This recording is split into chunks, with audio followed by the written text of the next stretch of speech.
Վինիտուի շորը որ կա այն հնդկացիների այս փումփուլներով, այսպես ու նախշերով այդ վայրի ցեղերի մազերս որ երկար էր լատունից օղակ էի սարքել պալիրովկա արել փայլել լակապատել փայլում դնում էի ոսկեգույն գլխիս այդ նկարը կա այդպես շրջել եմ ժողովուրդը լավ էր ընդունում մի խոսքով դիսկոտեկի համար ունեի ամեն ինչ եւ մեծ հաճույքով բացումն արեցի այստեղ հիշում եմ թե ինչ խանդավառություն էր ժողովրդի մեջ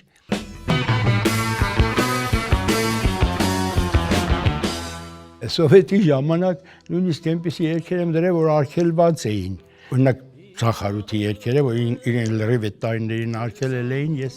ներկայացնում եմ նրանց պատմությունն էի ներկայացնում։